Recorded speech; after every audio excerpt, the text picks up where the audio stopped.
Babe mukana mata wanya isindolal area habaji mfangena majiro sembe. Nono bait mesembe asoni mofuma me bieb. Ni bieb bawbo. Mo kameni mamang gusen may wari gu baji.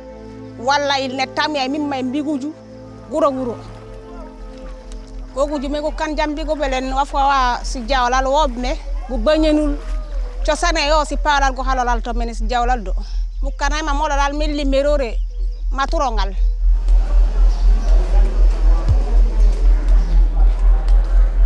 AGRA, this Alliance for Green Revolution in Africa, I mean, it started 2006, mainly funded by the Bill and Melinda Gates Foundation. So they promised, or their objectives were, to halve the numbers of people going hungry in 20 African countries.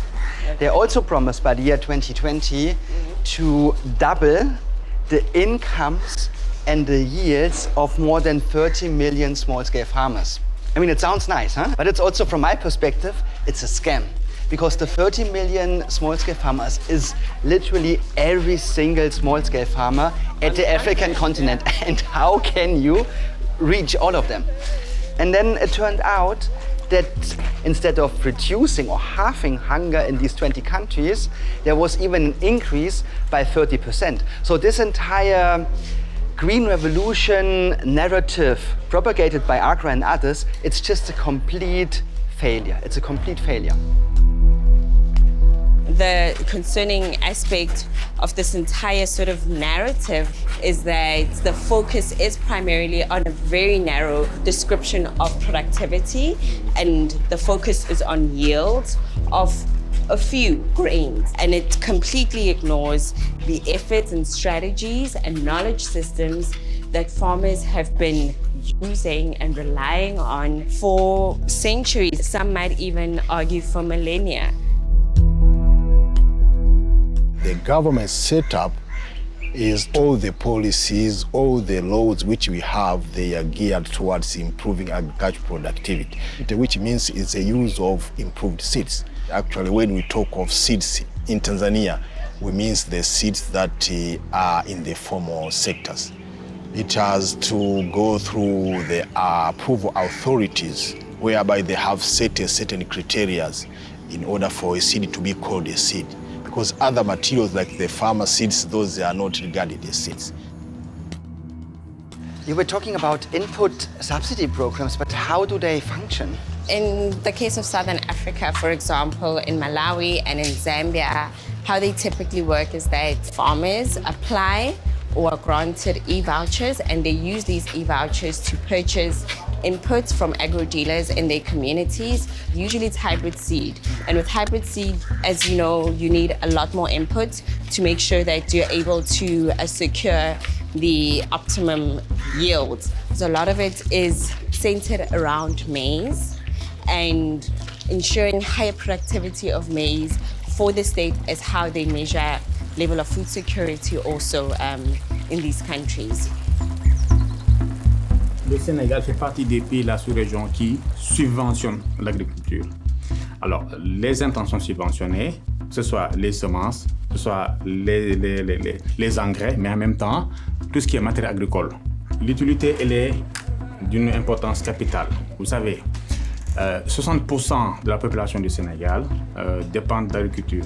Et nous avons aussi une grande partie qui est constituée de ce qu'on appelle les exploitations agricoles familiales.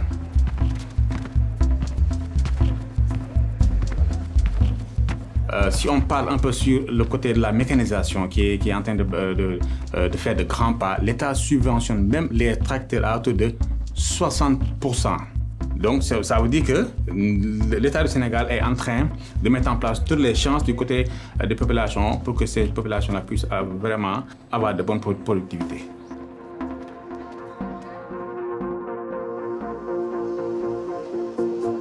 This entire narrative about the increase of yields, it's not fitting into the reality, because the argument is, or they promise, okay, use our hybrid seed, use our pesticides and use our fertilizers, and then your harvest, your yields will explode and you will become a rich farmer. But it's just not true, because maybe you can achieve a certain increase in yields under lab-like conditions. But these lab-like conditions, you can never ever find them in the real world. Especially under climate change conditions, it's just impossible.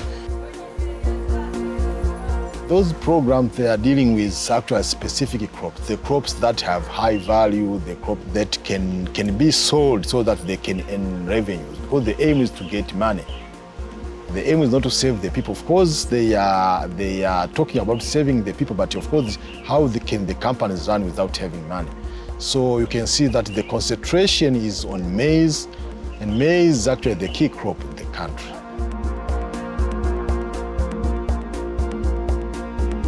When we have foreign influence, we have money coming from outside, we have the seeds coming from outside, a lot of promotions that use this is the right material to use, and it increases our dependence on foreign organizations and those multinational companies. And it actually takes away from our own sovereignty in terms of seeds.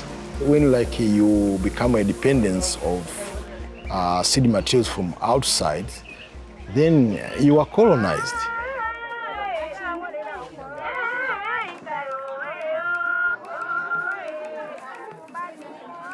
That knowledge, that whole knowledge about seed, totally gone, totally de-skilled. Farmers have been de-skilled because all you do is just go to the seed company. They know everything about seeds and they give it to you. Or in fact, even better, you just buy the seedlings. You don't buy the seed itself because they know everything about the seed. You are just a consumer.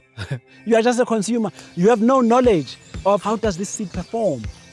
To have an intimate understanding, a relationship with the seed, a respect with the seed and knowing how it performs. We've lost all of that. So the idea of reskilling, of learning is important because when everything else falls apart, these systems that have been shunned by the dominant system, their informal lies our hope. This is the crack in the system. That's why we need to save these seeds and protect them and work with them.